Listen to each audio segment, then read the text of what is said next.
By golly, it's amazing. It sounds like something you'd hear on the radio. Presenting the transcription feature. The Lucky Strike program starring Jack Benny with Mary Livingston, Phil Harris, Rochester Dennis Day, and yours truly, Don Wilson. It's 8:30 New York time. Time to wake up, America, and stump the expert. From Hollywood, it's time now for Johnny Dollar. Kraft presents The Great Gildersleeve. And now meet Dick Calmer as Boston Blackie.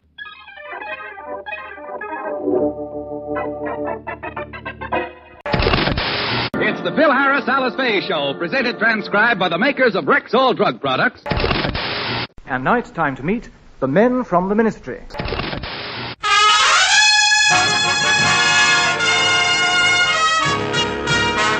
The Armed Forces Radio and Television Service presents the Bob Hope Show with Les Brown and his band of renown. And yours truly, Bill Goodwin. And now here he is, Bob Hope.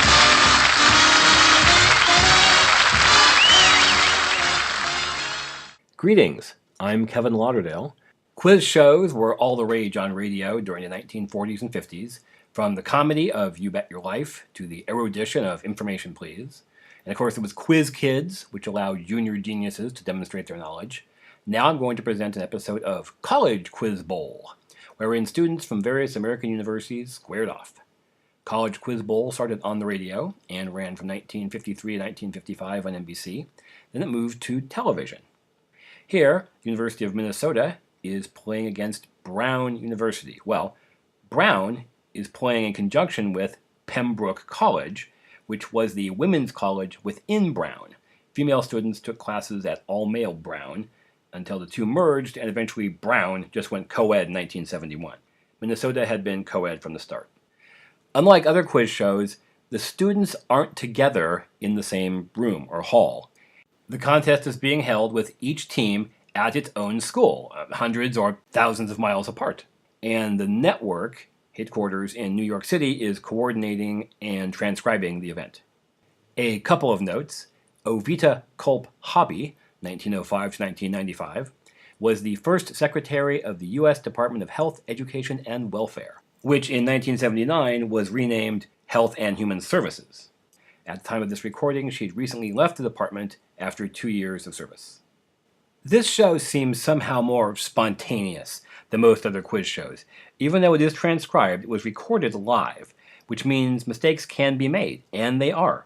As you'll hear, both the contestants and the judges confused the Supreme Court case of Plessy versus Ferguson, 1896, which allowed for state laws establishing separate but equal public schools for black and white students, and the then just passed case which overturned it, Brown versus Board of Education, 1954, thus resulting in a rhubarb, a disagreement or fight generally on a baseball field.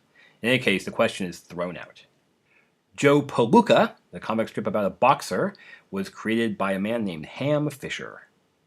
From January 15th, 1955, the College Quiz Bowl, Brown versus the University of Minnesota. From the campuses of Brown University and Pembroke College in Providence, Rhode Island, and the University of Minnesota in Minneapolis, Minnesota, the National Broadcasting Company, in cooperation with Good Housekeeping Magazine, presents the transcribed College Quiz Bowl. Tonight, Brown University and Associated Pembroke College have joined up to challenge the varsity scholars from the University of Minnesota, the school that returns to the College Quiz Bowl for a record-breaking 10th straight week. And now, here in Radio City, New York, is your master of the quiz, Alan Ludden. Hi there, everybody. We're glad to have you with us for another intercollegiate battle of the brains. Last week, Minnesota smashed all Quiz Bowl records by chalking up its 8th win. Last year's Minnesota team had 8 wins and 1 loss.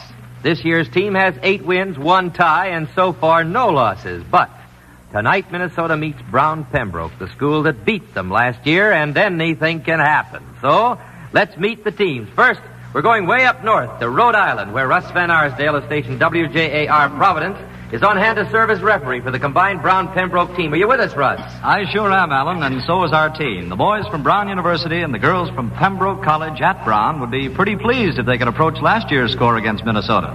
Brown Pembroke, step right up and introduce yourselves. Jane Baltfell, Pawtucket, Rhode Island. Bill Kelly, Troy, New York. Peter Lisbon, Providence, Rhode Island. Judy Thorson, Brooklyn, New York. All right. There you have the varsity scholars from Brown Pembroke. Now let's travel way out to the Midwest, to the land of 10,000 lakes, where Bob Boyle of station KSTP Minneapolis St. Paul is standing by to referee for the Minnesota team. Are you there, Bob? Right here, Alan. You know, in football, Michigan is Minnesota's traditional rival. In the Quiz Bowl, it seems to be Brown Pembroke. Tonight, the Minnesota team members are out for revenge. Here they are to say hello. Colleen Helgeson Nelson, Brooklyn Center, Minnesota. Eleanor Vale, Minneapolis, Minnesota. Joe Schechtman, Minneapolis, Minnesota. Chuck Mulkey, Hopkins, Minnesota. All right, now we've met both teams, but before Roger Tuttle explains our rules, may I point out that we recognize the fact that here in the College Quiz Bowl, we're putting the emphasis on a quick recall of specific facts. But we're also trying to give you an opportunity to meet a few of the many remarkable, well-rounded personalities to be found today on every American campus. Now, how about those rules, Roger? Right, Alan, and here they are. Alan Ludden asks a toss-up question worth 10 points. And the first team to signal it knows the answer gets a chance to answer it. When Brown Pembroke signals, you'll hear... And when the University of Minnesota signals, you'll hear... By means of a special electronic selector, the team which signals first, even by a split second, activates its light here in New York City and makes it impossible for the other team's light to flash. If a team gives a wrong answer to the toss-up question, the other team is given a chance to answer it. And whichever team gives the right answer gets a bonus question worth a stated number of points.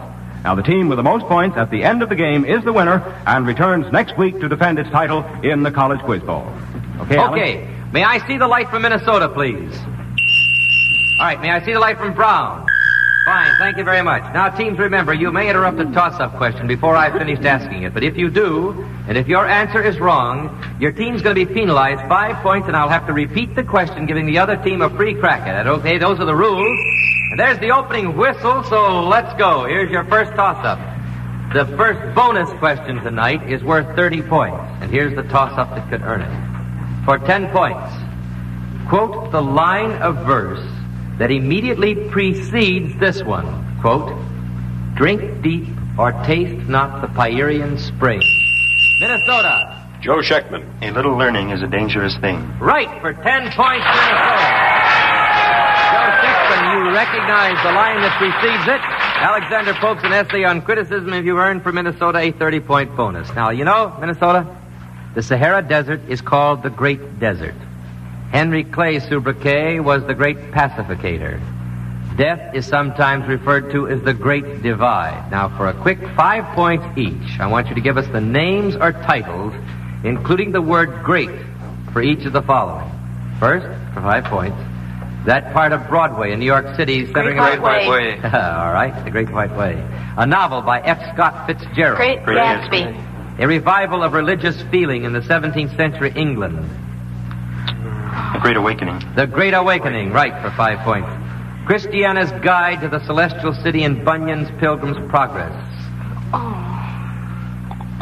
Mr. Greatheart. Oh. The sobriquet for William Pitt. The Great, The Great Commoner. The Commoner, right. A range of coral, 1,250 miles long. Great Barrier Reef. The Great Barrier Reef, right you are. Coming up is a 40-point bonus. Here's your toss-up. You are in an employment agency. The following 4 people have applied for work. Winston Churchill, Gypsy Rose Lee, Ovita Culp Hobby, and Willie Mays. Which one would you hire if you were looking for an ecdysiast? Minnesota. Joe Schechtman.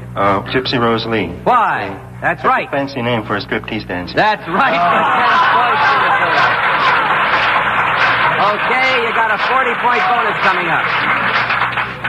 Sometimes characters in song and literature are better known by titles or nicknames than by their more formal fictional name.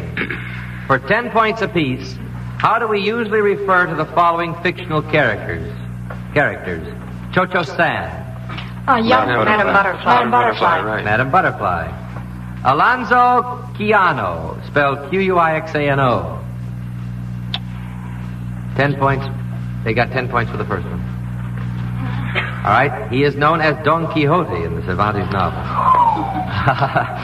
Percival Williams Williams. Oh, commonly...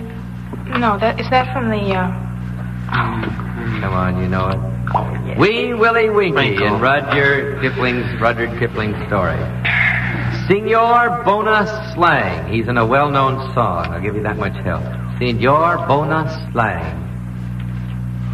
Senor, Mr. Good Blood. If you knew that, you'd really have earned it. The daring young man on the flying trapeze. I didn't know he had a name. Third or fourth verse, I suppose. All right. Now, before we move along to another toss-up question, let's find out what the stakes are in this game. Roger Tuttle? Each week, Good Housekeeping magazine will award to the school of the winning team a $500 gift to be administered by the college. Now, it may go to a scholarship fund or to a campus activity. And each member of the losing team will receive an attractive, dependable Whitnor wristwatch, a distinguished member of the Longines Whitnor family of fine watches, since 1866, maker of watches of the highest character. Well, those are the stakes, Alan. Now, with 20 minutes to go, the score, Minnesota has 50, Brown Pembroke has nothing at the moment. Let's go back to another toss-up question, Alan. Okay, coming up is a 40-point musical bonus, and this is the toss-up that might earn it. For 10 points, tell us the decision in the case of Brown against the Board of Education. Brown Pembroke. Bill Kelly. I believe the decision was in the favor of the Board of Education, Alan. No, I want the decision. Can you take it, Minnesota? Chuck Mulkey. Wait a minute. Wait, just hold it. What? Hold it just a minute. He says the answer was a decision in favor of the Board of Education. The judges are conferring. All right, that is right. Now, we'll accept that. Do you know what the case is? I just want to further find out. Do you remember what the case, why we know this case is being important? Alan, I cannot remember. You can't. No, wait just a minute. Hold it. No, it was not in favor of the Board of Education. We'll throw the question out, Minnesota. Don't we get a chance at it, Alan? All right, we've got the answer. It's a rhubarb here. We're going to throw it out. The judges. No. What do you say, Mr. What? Minnesota, if they're wrong. All right, Minnesota. Can you tell us why this is an important case in the history of the country? Chuck Mulkey. Brown versus the Board of Education involved in 1896 the historic decision of separate but equal facilities for Negroes and whites in the South. No, it's the Supreme Court's decision of 1954. 54? Yes. Reversed. That it is out. It is out and clearly out. Thank goodness. Okay. Coming up still is... You had us working then. Coming up still is a musical bonus worth 40 points. So on your toes, everybody. In 1915, he traveled on a British man-of-war named the Northumberland. He entered the port of Jamestown, put ashore, and lived thereafter until he died in a house called Longwood on this wind-battered South Atlantic island. For 10 points, who was he? Brown. Kelly. Man Without a Country. No, can you take it, Minnesota? Colleen Nelson. Robert Louis Stevens. No, Napoleon. The island was St. Helena. All right. Okay, coming up still is a 40-point musical bonus. Coming up yet to come. Here's your toss-up. In the century before 1950, world food production increased faster than world population. For 10 points, the theory of what political scientist was... Minnesota. Joe Schechtman. Malthus. Right. Malthus is the answer I was seeking. The theory of what political scientist is therefore contradicted. The Malthusian theory was contradicted thereby, and Joe, you got a 40-point musical bonus for Minnesota. Now look, it's a good one. Currently, the jukeboxes all over the country feature a song called Make Yourself Comfortable. Now, Minnesota, I want you to listen carefully as we play a blend of the three most popular recordings of that song. That's Sarah Vaughan. You listen to the whole thing. Now, you don't know what the question is. That's Sarah Vaughan. Yeah. Make yourself comfortable. Make yourself comfortable. Make yourself comfortable. That's a girl on Arthur Godfrey's program. What's her name? Luann Sims. Luann Sims. I've got some records here to put you in. The phone is up.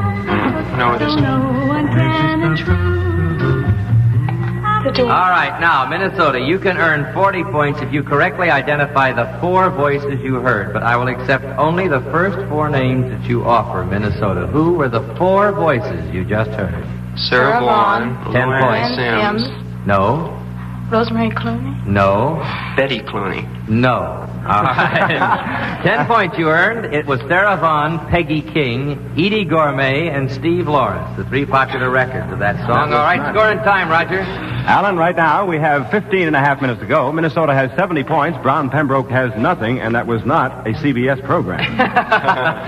All right, here we go with a 30-point bonus coming up. For 10 points, tell us, why do you associate the region at the juncture between the thigh and the leg with designer Christian Dior? Brown Pembroke. Bill Kelly here. Bill He Kelly. raised the hemline. What? He raised the hemline again. Can you take it, Minnesota? Chuck Mulkey. In 1947, he was the one who established the new look fashion by lowering the hemline below the knee. No, I am sorry. Dior very recently just made a statement that the knee was the ugliest part of the female form and it should always be kept covered. It was that statement that we were asking for, so we still have, and you're not reading your fashion news, Francine. 30-point bonus coming up. Here's your toss-up. 10 points, tell us. With what famous author do you associate a broomstick, a series of letters to a woman named Brown Pembroke? Bill Kelly. Jonathan Swift. Right. Bill Kelly, you interrupted a question, and you got it right. A series of letters to a woman named Esther Johnson and a tub, and Jonathan Swift was the answer I was looking for, and here's your 30-point bonus, Brown Pembroke. I'm going to ask you a series of questions dealing with famous churches, 10 points for each correct answer. What historically famous church lost its spire in one of last season's hurricanes? Old North Church in Boston. Right, for 10 points. What famous poem? Okay, here we go. What famous poem is written about that area immediately adjacent to the church at Stoke Poges, England? Gray's Elegy in Country Churchyard. Right, for 10 points. What New York church is chiefly known for the large number of weddings? Little church around the corner. That's right. That's a full 30-point bonus. Right now, Alan, 13 and a half minutes to go. Minnesota still has 70. Brown Pembroke has 40. All right, here's a musical toss-up for 10 points. How old on his birthday last month was the man who wrote this familiar music?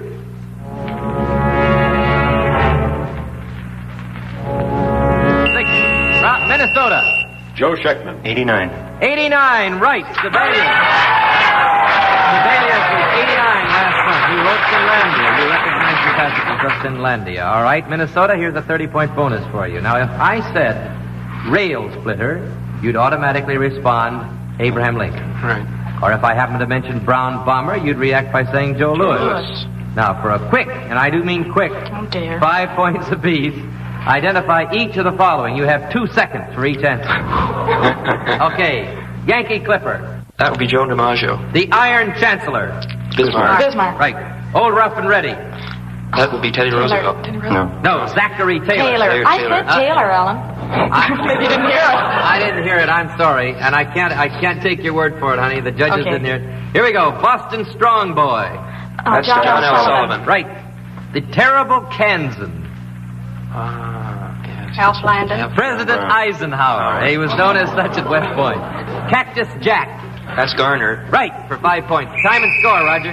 Right now, Alan, we have 12 and a half minutes to go. The score is Minnesota has an even 100 points. Brown Pembroke has 40. And that's the halftime whistle, so we call for a 1-minute timeout. Okay, thank you, Roger. Now, we're going to talk to the teams, but first, may I remind you that each month, Good Housekeeping Magazine runs a page of college quiz bowl questions. Now, for a chance to match your wits with our collegiate champions, see the January issue of Good Housekeeping Magazine. It's on the newsstands right now. Good Housekeeping, you know, also awards the $500 weekly cash prize that goes to the college of the winning team here in our Radio College Quiz Bowl. Now let's take a minute out and talk to our teams. First, up to the challenging team tonight, Brown Pembroke. I noticed that Judy Thorson and Jane Volsel are both back from last year's teams. Judy, will you speak to both the girls and tell us, Judy, what you did with the money you won last year up there at Brown Pembroke? Well, Alan, we put that $3,000 to very good use. We put it into a scholarship fund, as we'd hoped to do last year, and we now have 3 students at Brown and Pembroke. Who are they? Well, Ann Shrednick from Denver, Colorado, Bruce Beatty from Silver Springs, Maryland, and Robert Oberg from Plainville, Connecticut. And they're going to school on the College Quiz Bowl scholarship? That's right, and the university itself is continuing that scholarship for the rest of the 4 years, but we'd like to make a little more money for it tonight if we could. Very good, Judy. That's wonderful to hear. Now, way out to the land of 10,000 lakes, Let's talk to Chuck Mulkey. Chuck, what's new on your campus tonight? Well, Alan, one thing that the University of Minnesota has always been fortunate to be very proud of is the fact that four rather distinguished statesmen, and I hope I can say statesmen, presently active in American politics are all honor graduates of the University of Minnesota. Surprising thing. Honor graduates? Who are they? That's right. Well, the present United States Senator Hubert Humphrey, the Director of the Foreign Operations Administration Harold Stassen, the present Governor of the state of Minnesota Orville Freeman, and the former state treasurer and Republican candidate for United States Senator Val Bjornson. In fact, during the last campaign, we had 2 Phi Beta Kappas and 2 Summa Cum Laude running against one another for the post of United States Senator. Well, I think that speaks very well for politics, and I'm glad to hear about it from the University of Minnesota. Okay, the time period is up. That's our whistle, so let's get back to the quiz. What's the scoring time, Rod? Alan, as I gave you the score just before the 1-minute timeout, Minnesota has 100, Brown 40, and we have 10 minutes to go. All right, a 30-point bonus is in the offing. Here is your toss-up. For 10 points, tell us, what did General Douglas MacArthur say on March 17th? Brown. Bill Kelly. I shall return. Right, to the exact word. 10 points. Here is your bonus question. It's a bonus question on a series of fictional sales. 10 points for each of them. Why couldn't the pieman sell a pie to Simple Simon? Didn't have the money. What? Simon didn't have the Simon didn't have the money. That's right. He didn't have a penny. That's all accepted for 10 points. Now, what did Jo March sell to raise money for her mother's trip to visit her wounded... Her hair. What? Her hair. Right, for 10 points. And Louise May Alcott's Little Women. All right. Who sold the coat of many colors? Joseph's brothers. Joseph's brothers. Right, for 10 points, Brown Pembroke. Scoring time. Right now, Alan, we have 9 minutes to go. Minnesota has 100. Brown Pembroke is climbing up. They have 80 points. And coming up is a 40-point bonus. Here's your toss-up. 10 points for this one. With what author created the characters Peregrine Pickle, Roderick Rabbit, Brown? Bill Kelly again. Dickens. I'll finish the question, penalize you 5 points, Brown Pembroke, and complete the question for Minnesota. What author created the characters Peregrine Pickle, Roderick Random, and Humphrey Clinker? Joe Schechtman. Tobias Smollett, born 1716, died 1771. Right, for 10 points. I didn't even ask you his dates. All right, you can earn 40 points here, Minnesota. Think, though, this is a toughie. The Fifth Amendment has been invoked by congressional and other witnesses recently because it contains the right not to be compelled to be a witness against oneself. Now, for 10 points apiece, I want you to name the other 4 rights contained in this amendment. Contained in the Fifth Amendment. Is there trial by jury? No, trial by jury. Is that the one about cruel and unusual punishments? Yes, I think it is. Well, start saying something. Is it that a wife shall not be compelled to testify against her husband? No. All right. Is it the one about cruel and unusual punishments? No. Time is called on this question. Right not to be held to answer criminal charges except on indictment. Right not to be put twice in jeopardy for the same offense, double jeopardy. Right not to be deprived of life, liberty, or property without due process of law. Right to just compensation for private property taken for public use.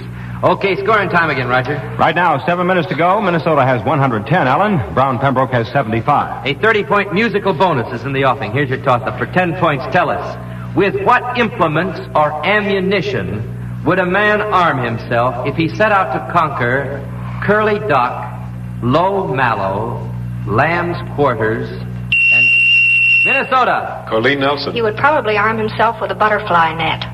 All right, I'll finish the question, penalizing Minnesota 5 points for Brown Pembroke. With what implements or ammunition would a man arm himself if he set out to conquer Curly Dock, Low Mallow, Lamb's Quarters, and Cockle Burr? Can you take it, Brown Pembroke? Yes, we can. Jane Balsell.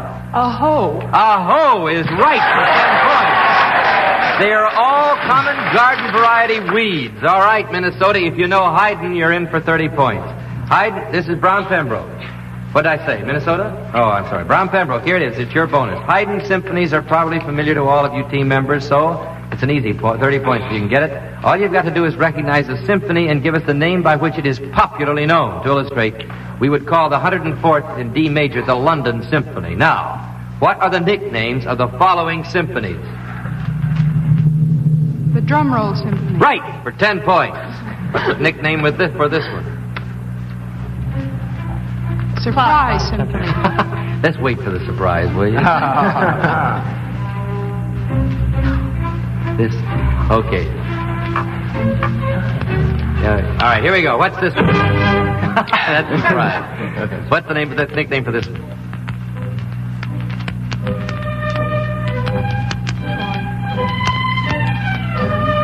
That's what I hear? Toy. Toy? No, clock. That is the clock. I heard. Did I hear clock? Yes, you did, Alan. Did you hear clock? I heard clock. I heard clock. Did anybody else hear clock? I heard clock. Give him 10 points. All right, for 10. Coming up is a 30-point bonus for 10 points.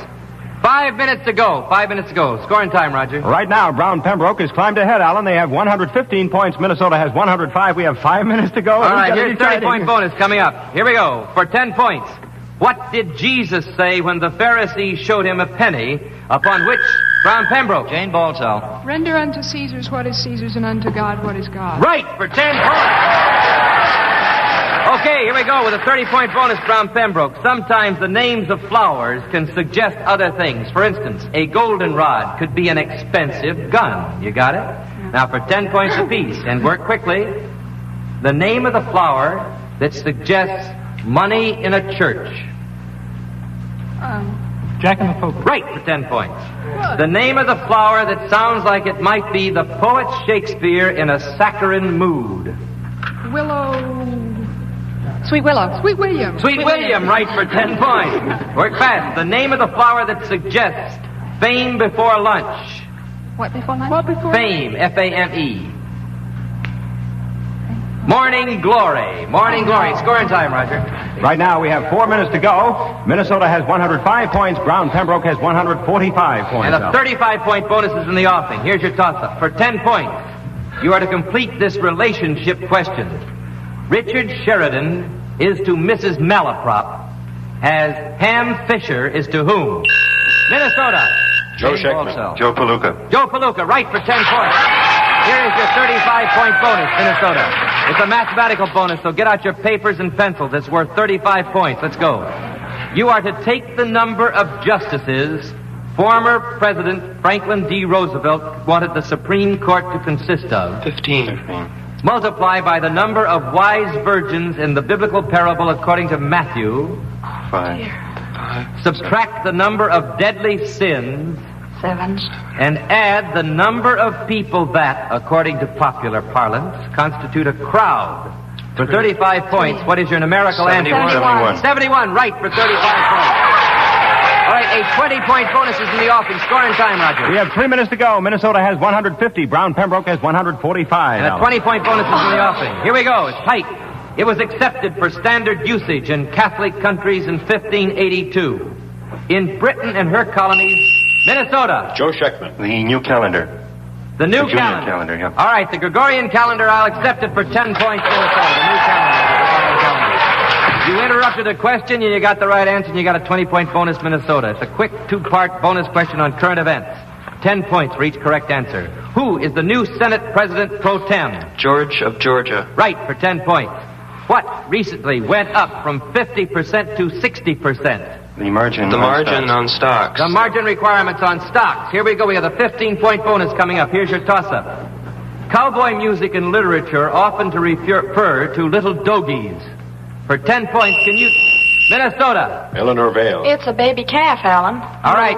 Little cow. You interrupted a question. Penalized 5 points. Repeat the question for Minnesota, for Brown Pembroke. Cowboy music and literature often refer to little dogies. For 10 points, Brown Pembroke, tell us, what close relative a dogie lacks? A mother. A mother, right, for 10 points, Brown Pembroke. Here's your 15-point bonus, Brown Pembroke. It's a literary identification bonus. For 15 points, tell us the name of the fictional hero who fought a great war single-handed and killed Nag on the bathroom floor of a bungalow. 15 points is gone. Ricky Tikki Tavi and the Mongoose and Kipling's The Jungle Book. All right, a 25-point bonus is in the offing. Here's your toss-up. For 10 points, what did Roland do with Oliphant? Brown Pembroke. Jane Baltell. He blew it. He blew it 3 times. Right, you got a 25-point bonus, Brown Pembroke. In American horse racing, one of the most cherished goals of horse owners is the Triple Crown. You'll get 25 points, Brown Pembroke, if you can tell us what 3 races comprise the Triple Crown. The Kentucky Derby, the Preakness, and the Belmont. Right, for 25 points. A 30-point bonus is coming up. Here's your toss-up. Recently, a tanker hit a bridge, and a terrific traffic snarl ensued for 10 points. Minnesota. Chuck Mulkey. The traffic snarl ensued when an Israel tanker hit a bridge in the Suez Canal. Suez Canal is what I'm looking for, right, for 10 points. You have a possible 30 points. 5 American-born authors besides Ernest Hemingway have been awarded the Nobel Prize in Literature. And you want the names? Pearl Buck, Eugene O'Neill, Sinclair Lewis. Sinclair Lewis. Faulkner, and T.S. Eliot was American-born. That's right, all 30 points. Alan, Eugene O'Neill, that's Pearl it. Buck, Time is up. Alan, the game is over for this week. The final score in tonight's College Quiz Bowl is 190 points for Brown Pembroke College and 215 points for the winner, the University of Minnesota. To each member of the Brown Pembroke team, it's our pleasure to award an attractive and dependable Whitnor wristwatch, a distinguished member of the Longines Whitnor family of fine watches. Since 1866, makers of watches of the highest character. I'm out of breath. For fielding the winning team tonight, the University of Minnesota will receive a $500 gift from Good Housekeeping magazine to be administered by the college. And these varsity scholars from Minnesota will return next week to compete in the new All-American Quiz game with the varsity scholars of the University of Illinois at Urbana, Illinois. In the meantime, to try your hand at more of these questions, read the Quiz Bowl page in the January issue of Good Housekeeping magazine. It's on the newsstands now. And here once again is your master of the quiz, out of breath, Alan Ludden. Well, I want to congratulate the amazing team from the University of Minnesota. You are simply sensational. And to the young ladies and gentlemen from Brown Pembroke, Jane Balsall, Bill Kelly, Peter Lisbon, and Judy Thorson, you gave them a tough fight and you almost wore me out. Next week, Minnesota meets Illinois, and in the following weeks we're going to have varsity scholars here from Rutgers University, Princeton University, Oberlin College, and many other outstanding colleges and universities throughout the United States. So won't you be with us again next weekend every week for an exciting quiz game here in the College Quiz Bowl. Again, congratulations to both teams. This is Alan Ludden saying so long, everybody. Your referees tonight were for Brown University Pembroke College, Russ Van Arsdale of station WJAR in Providence, Rhode Island, and for the University of Minnesota, Bob Boyle of station KSTP, Minneapolis, St. Paul. College Quiz Bowl is a transcribed NBC Radio Network presentation, originated and produced by John Moses and Don Reed. Now let's do another episode of The Great Gildersleeve. This was from early in the run, only the 6th episode. So Gildy is still feeling his way around life in Summerfield, where, you'll recall, his job is to administer the estate of his niece and nephew, Leroy and Marjorie Forrester, whose parents had just died. And the writers were still feeling their way around what the show should be about. Luckily for them, in just a couple of weeks, World War II would break out, and The Great Gildersleeve would find its footing as a show largely concerned with domestic concerns against that mighty backdrop. But now, from October 5th, 1941, The Great Gildersleeve, investigate the city jail. Kraft presents The Great Gildersleeve.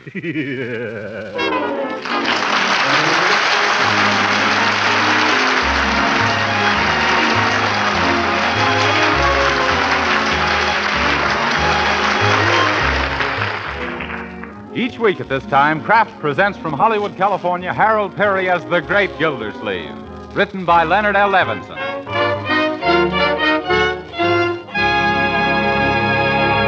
We'll hear from the Great Gildersleeve in just a moment. But first, here's something I'd certainly be puzzling about if I were a housewife these days, and that's the problem of how to serve my family all the wholesome, nutritious foods they need and still keep within my budget. Well, here's one way to help solve that problem, and it's a mighty pleasant way, too. Yes, for nourishment your family needs, and for flavor they're sure to like.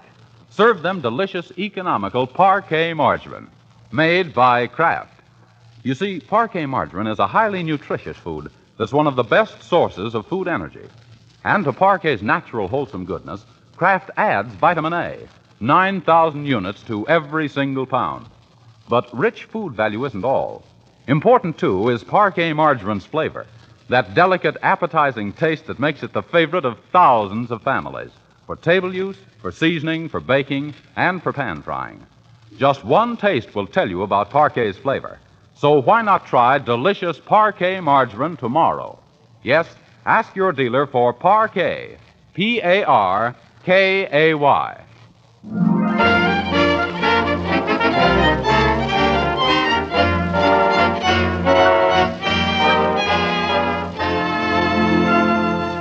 And now let's visit our friend, the Great Gildersleeve.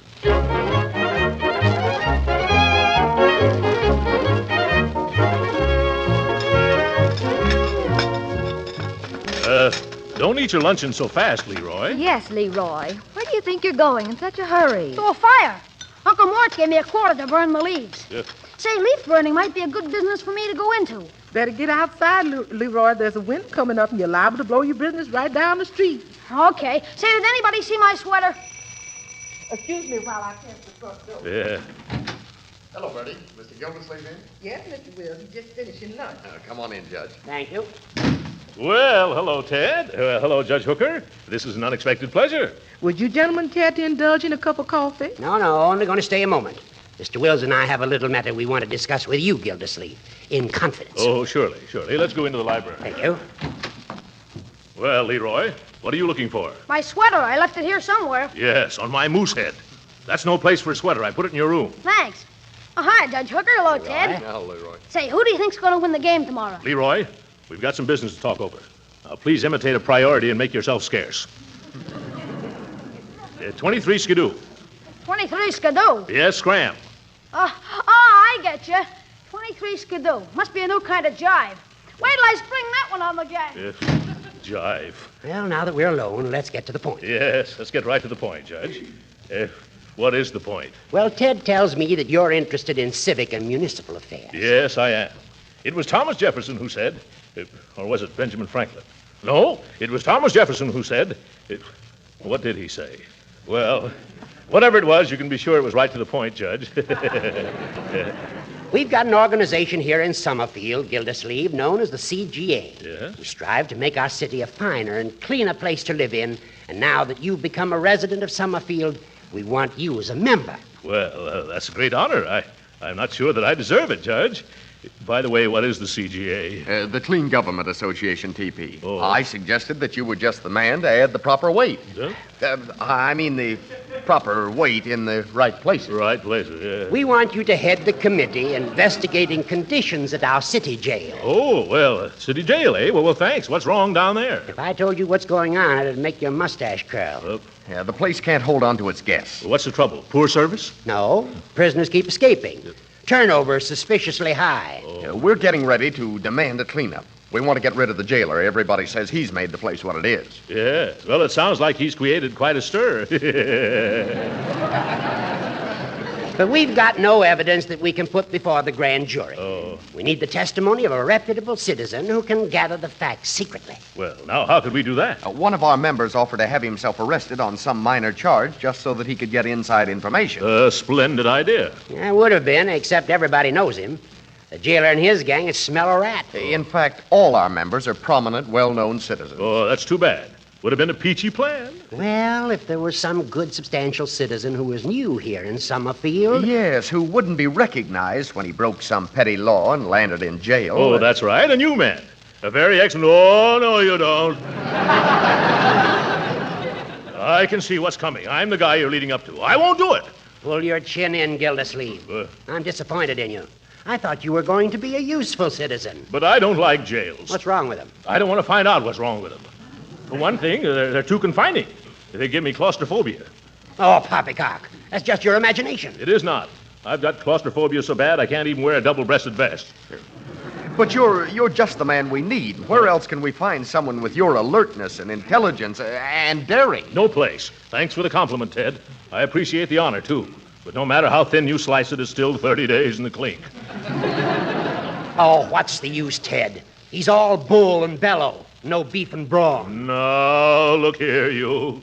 One more crack like that, and I'll fracture your skull with a hot marshmallow. Gildersleeve, you couldn't fracture a poached egg without getting winded. Why, you little legal linthead, I've got a good idea. Oh, you haven't had a good idea since you put on long pants. that settles it, Ted. Don't hold me back. I'm going to... Gentlemen, please. This is a meeting about law and order. Well, just because he's the law, he can't order me around. I am not trying to order you around, Gildy, old man. Oh, so now I'm an old man, am I? Stop acting like a baby. Yeah, I did. If you had any gumption, you'd help us clean up this town, Gildersleeve. It could lead to a long and honorable civic career. Someday they'd put your statue in the park. Yeah? Who knows? Maybe they'd even name the park after you. Think of it. The Throckmorton P. Gildersleeve Memorial Park. Memorial Park? You quit burying me. I'm not dead yet. But this plan is foolproof, TP. The minute you have all the evidence, let us know, and Judge Hooker will get you out of jail with a writ of habeas corpus. Sure. You see? Oh, will you do it? What do you say, TP? Well, I didn't know about that, the habeas about that. Then you'll do it? Well, if I really can make this town a cleaner, finer place to live in, yes. Ooh, what am I saying? I knew he'd do it, Ted. Well, what's our first move? Gildy's got to get himself arrested for some minor offense. Now, let's see. What could he do? I know. Go downtown Gildersleeve and pick a fight with a policeman. Talk back. Make him mad. Sass him. Say, that's something I've always wanted to do. Sass a cop. This is going to be fun. Yeah, maybe. Better pick a small cop. Oh, yeah. Well, if everything's settled, I'll drive you home, Judge. All right now, boys. And don't forget, Hooker, when I give the CGA the SOS, you get me out PDQ.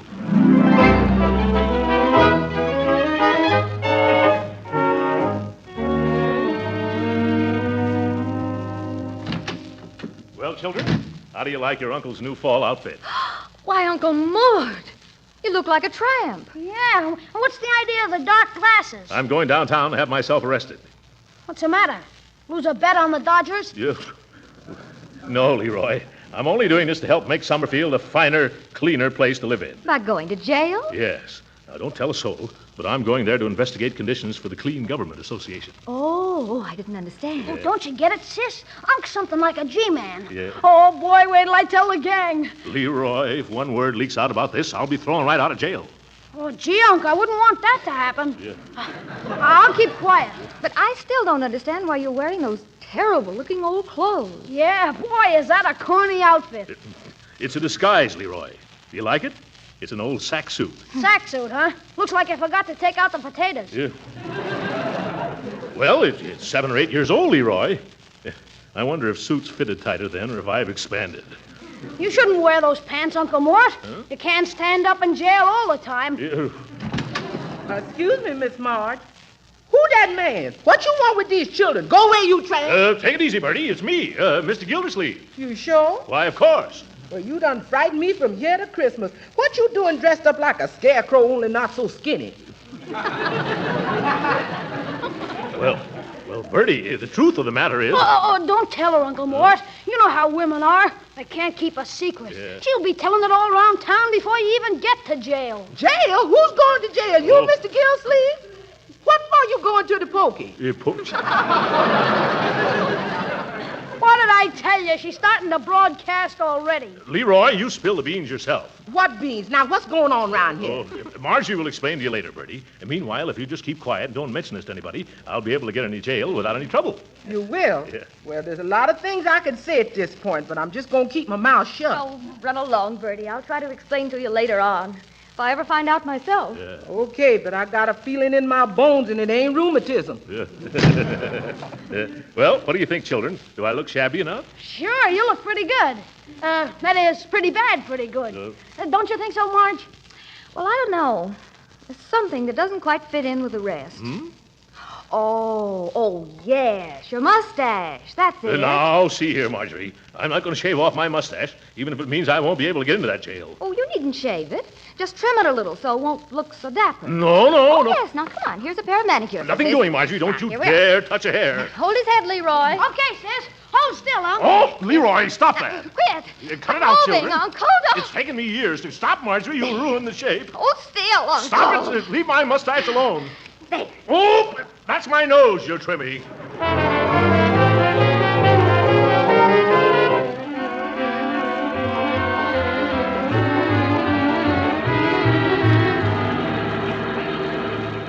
Everything all right, Uncle Mort? Well, my upper lip was kind of cold. Keep it stiff, Uncle. It looks great. Say, is it all right if we stick around and watch you get arrested? I should say not. I wouldn't have even let you drive me downtown if that conductor hadn't thrown me off the streetcar. Say, how do you plan to get arrested, Uncle Mort? Huh? I hope you're not going to do anything against the law. Well, nothing really bad. I'm just going to tease a cop. Will I have fun getting that cop mad? Hey, Uncle Mort, stop. I see a policeman. Where? Coming down the street. See him? Boy, is he a big guy, too. Hey, Uncle Mort, you're not stopping. No sense in taking just the first policeman, you see, Leroy. Oh, what's wrong with this one? Well, I'd kind of like to shop around for a little one. For a little while, I mean. But you know how hard policemen ought to find when you want one. Huh? Now's your chance. Gee, Unc, ain't you gonna? Well, all right, if you insist. Come on, Unc. Don't rush me, young man. Well, what are we waiting for? Well, I just don't know how to begin this. Why don't you just bump into him? Look how big he is. There wouldn't be any fun in that. Then step on his corns. Yeah, step on his corns. That's like putting one foot in the grave. Hurry up before he passes, Unc. Now, quit pushing me out of the car, Leroy. Now, stop that. Whoop. Oh. Yeah. Say, look where you're going, you. You stepped right on my foot. I did, officer? Well, why don't you keep those big, flat feet out of my way? They are big, aren't they? Huh?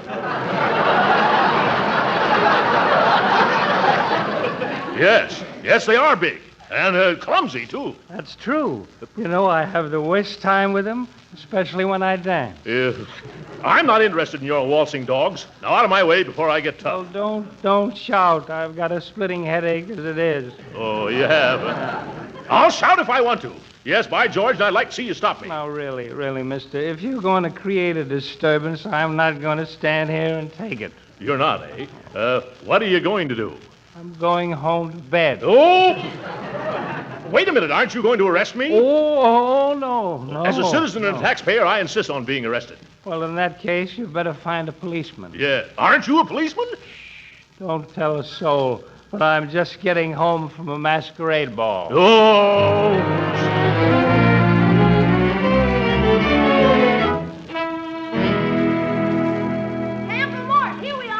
Oh, I wish you two children would stop following me around. You're just a jinx. Oh. No matter what I try, I can't get myself arrested. Well, did you walk on the grass in the park and pick the flowers like I told you to do? Yes, but that didn't work. Well, you should have waited till you saw a policeman. I did, and all he did was wink at me.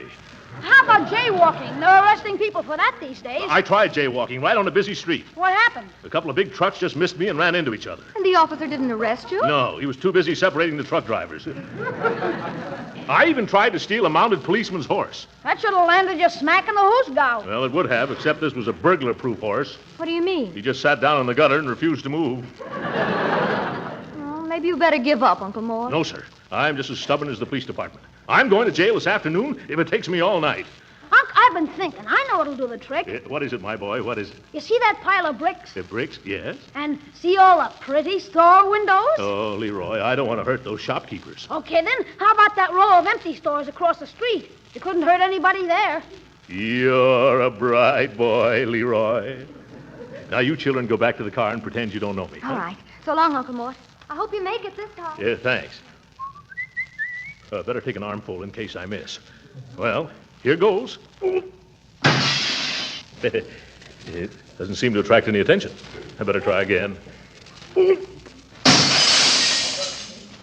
What kind of a neighborhood is this? Well, I'll wake him up this time. This is fun.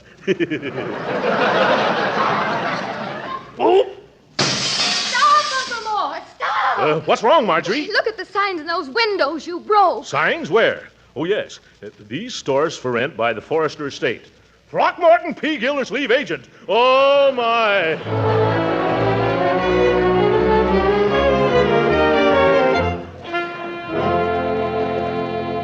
Now go on, Unc. Here comes a guy. Huh? Do as I told you, and they can't keep you out of the coop. Oh, but this is ridiculous, Leroy. I'm a little embarrassed. I'll get stage fright. Well, you said it was for a worthy cause. I'll be waiting, Unc. All right. I don't like this. Excuse me, buddy, but could you spare a dime for a worthy cup of coffee? Why, sure, pal. I've been up against it myself. Here's a quarter. Oh. That's all right. Keep it up. Sooner or later, somebody's going to complain to the cop on the corner. Oh, to think. A Gildersleeve hustling handouts on the highway. Here comes another customer, Uncle Mort. Okay. Makes me feel like a cad. Pardon me, lady, but could you spare a dime for a cup of coffee? Why, you poor man, I'll do better than that. I'm going to take you to the nearest restaurant and buy you a nice hot meal. But, madam, I've had my luncheon already. I just forgot to drink my coffee.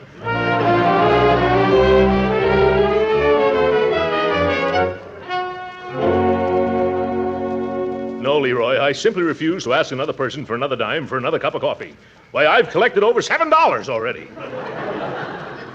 Here, you give it to some worthy charity. Start a fund to buy glasses for nearsighted policemen. What are you going to do now? I'm giving up. I never knew it'd be so hard to get yourself arrested. Come on. Your sister's waiting in the car.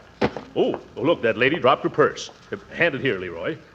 Thanks. Which lady was it, Unc? The one with the hat like a waffle. Hey, lady! Leroy, you go to the car while I run ahead and give it back to her. Lady! Oh, lady! Lady! Oh, lady! Lady, I've been whistling at you for a block. I heard you. How dare you follow me? I wasn't following you. I was trying to catch you. What? Here's your purse, lady. You dropped it back there. I did not. But I thought I saw you. I have my purse right here in my hand. What? That was just an excuse to stop me and try to flirt, you masher. Masher? Who, me? Yes. A girl isn't safe anymore with wolves like you roaming the streets. Wolves? Now, see here. I wish there was a policeman around. I'd teach you a lesson. Quiet, lady. You're attracting a crowd. Why, you ought to be ashamed. Whistling and shouting at a poor girl. Girl? You wouldn't be so bold and sassy if my brother-in-law was here to protect me. Oh, my God. Excuse me, lady. Maybe I can help you. Quiet, please, quiet. Yes, quiet. What's wrong? This man is bothering me. I am not. Move on, bum. You're bothering the lady. But I just ran after her. It bothered her. Now run away. But I want to give her this purse. I don't want your old purse. My purse? She says she don't want your purse. Now beat it. All right, mister, if you... Wait a second. Who are you to tell me I should beat it? I'm a deputy sheriff, see? Now, if you don't want to be pulled in for mashing... But I swear, Miss... My purse, that man's got it in his hand. Hold him, he's got my purse. Oh, is this your purse? Well, I thought it belonged to the other lady. Stealing ladies' pocketbooks, too, huh? Huh? Now I got you on 2 charges. Mashing and purse snatching. Oh, but I tell you, Deputy, I'm innocent. Oh, yeah? Come on now, fatty. Let's get down to the sheriff's office. Well, I just saw it lying there on the sidewalk, mister, and I thought that... Are you coming quietly, or do I have to drag you to jail? I won't come quietly. You can't make me... What? You're going to take me to jail? You catch on fast. Well, why didn't you say so? Come on. I just can't wait till we get there.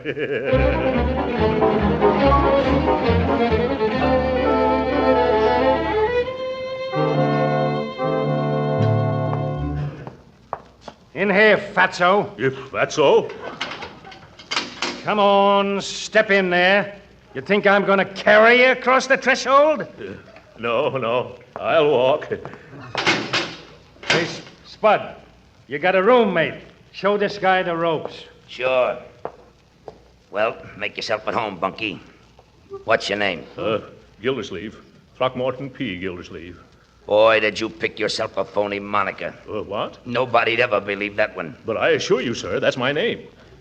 Look here, Spud. I don't want to stay around here a moment longer than I have to. Who does? How's the chances of getting out? I don't know.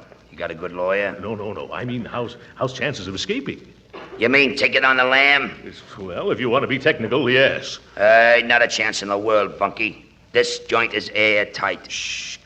But I've heard otherwise. Yeah, sure, so did I. But I'm still here. What? Why, I bet I tried everything. And I know all the tricks. Shh. You do? Yeah. That's why I'm here. Oh. On account of busting out of all the other joints. But I was told that lots of you robber chaps got free. Then somebody gave you a bum steer, pal. Huh? Why, this is the place that gave him the idea for Alcatraz. Oh, my goodness. Nobody's ever cracked this jug. Oh, I can hardly believe that. Oh, no? Huh? Well, I'll show you. Hey, deputy. Yeah? What is it, Spud? Anybody ever escape out of this cooler? No, nobody's ever escaped out of this cooler. Oh. Hey, Gildersleeve. Yes, sir? You got visitors. Oh, thank you. Come on. A fine mess Judge Hooker and Ted have gotten me into. A hot cooler. Hello, children. Are you all right, Uncle? Gee, you made it after all, didn't you, Unc? How did you manage to do it? Oh, it's a long story, Marjorie. Remind me to tell it to you some cold winter night when we've got nothing better to do. Now, I want you to get a hold of Ted and Judge Hooker. Yes? Tell them that their information was all wrong. Nobody's ever escaped out of this cooler. You mean you've just been wasting your time? That's it exactly, Leroy. Now, you tell them to get me out of this rabbit hutch quick like a bunny.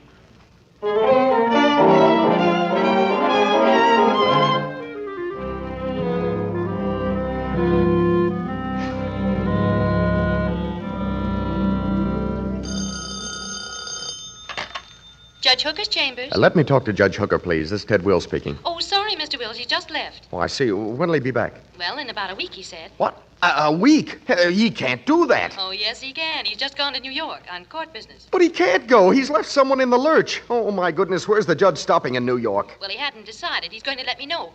What's the trouble? He's left an innocent man here in jail. Oh, that's what all you lawyers say. Oh. Goodbye. Marge, Leroy, what are we going to do? Poor Uncle Mort. Yeah, poor Uncle Mort.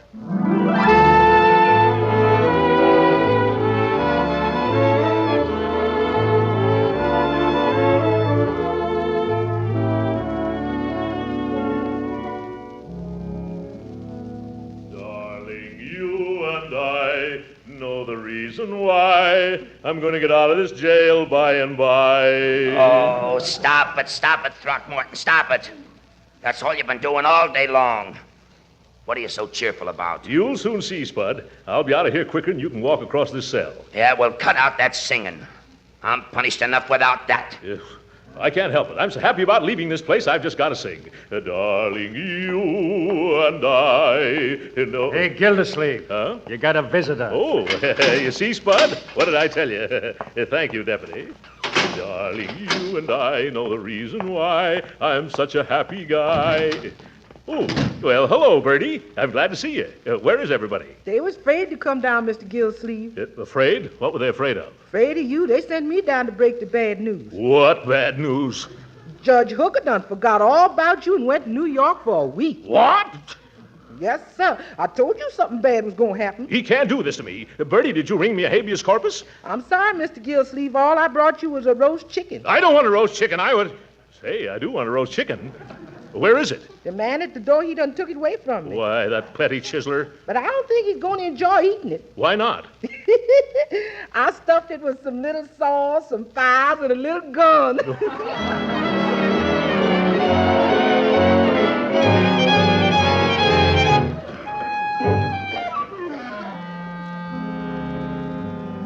Let me out of here. You can't keep me in here. It's against the law. Throckmorton, if you don't shut up, the warden's going to send you to solitary. Let him send me to any place, as long as it's out of here. You know, you're the screwiest cellmate I ever roomed with, Bunky. Yeah? The other prisoners are circulating a petition demanding your removal. Oh. Now, why don't you just sit down like a good little fella and write another letter to the newspapers? No, I've been framed and double-crossed, and they were going to name a statue after me in a memorial park. I'm really a member of the Clean Government Association. Well, you certainly don't act like it. Huh? In the past 3 days, you've tried to set the cell on fire 4 times. Yeah. And the rest of the time, you're either trying to bribe the guards or you're organizing a jailbreak. Gildersleeve, you ain't playing the game.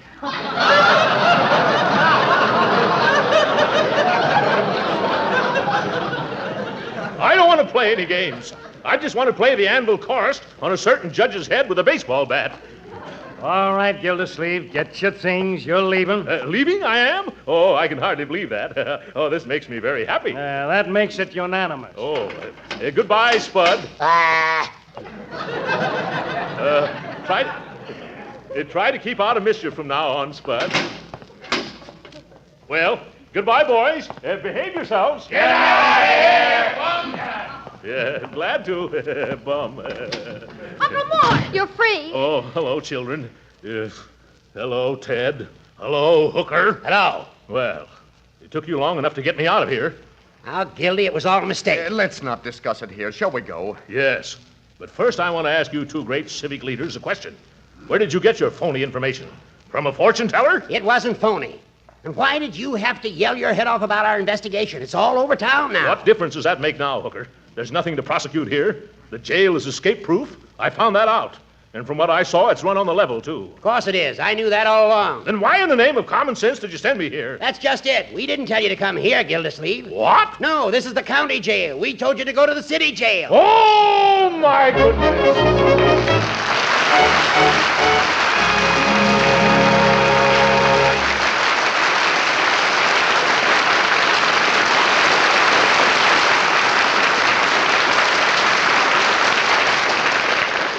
The Great Gildersleeve will be with us again in a few minutes. But right now, I wonder how many of you housewives baked a cake or some cookies yesterday for your Sunday dinner today. A lot of you did, I'm sure. because there's just nothing like that real home-baked flavor. Well, here's a hint for the next time you bake. For luscious extra flavor in cookies, cakes, or pastries, use delicious Parquet margarine for the shortening. You see, Parquet margarine is a genuine flavor shortening, not just a bland, tasteless fat. Yes, the same delicious flavor that makes Parquet grand for table use makes it marvelous for baking, too. And that's why so many women also use Parquet margarine for seasoning hot vegetables and for pan frying. But whether you use Parquet margarine at the table, for seasoning, for baking, or for pan frying, you're adding valuable nourishment to your family's diet. And every pound of Parquet contains 9,000 units of vitamin A. And remember, good as Parquet tastes and nourishing as it is, Parquet is so economical you can use all you want. So why not join the thousands of Parquet users and order a pound or two tomorrow? Just ask for Parquet, P-A-R-K-A-Y. It's the margarine that's made by Kraft.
Hello? Throckmorton? Yes? Throckmorton, this is Spud. I just phoned to tell you I gave you a bum steer. You did, Spud? How? Well, somebody did escape out of that cooler. They did? Who? Me. So long, Throcky. Spud! Spud! You're not playing the game. Good night.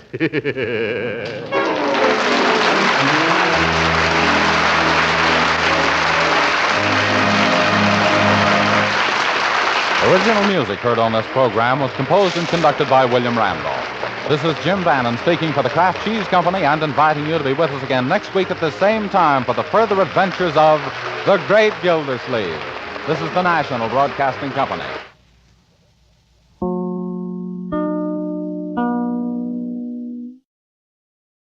That's your old-time radio fix for this week. I hope you enjoyed yourselves. Be sure to subscribe to The Chronic Rift on iTunes or visit us frequently at chronicrift.com. Hit it! Ding-a-ding-a-doo, a-ding-a-ding, a-ding-a-doo. What a voice! What a voice! Simply means ink. A-ding-a-doo, a-ding-a-ding. Good night, folks. Signing off.